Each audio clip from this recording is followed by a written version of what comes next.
को बताना चाहता हूँ यहाँ पर आयुष है जो बहुत ही बदमाशी कर रहा है, इसको मार पड़ेगा।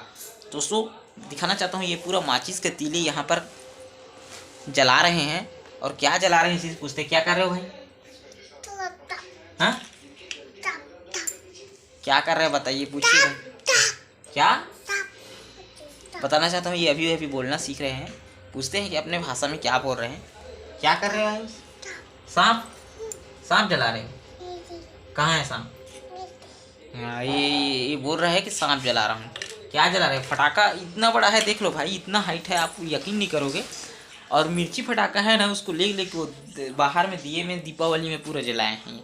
ऐसे रख देते थे और यहाँ पर और भाग जाते थे। और दरवाजा है उसको लगा के भगा नहीं आए। फटाका फोड़े हो? कहाँ फटाका फोड़े? हाँ मामा लोगों को बताओ ना, फटाका फोड़े थे, कैसे फोड़ रहे थे हैं?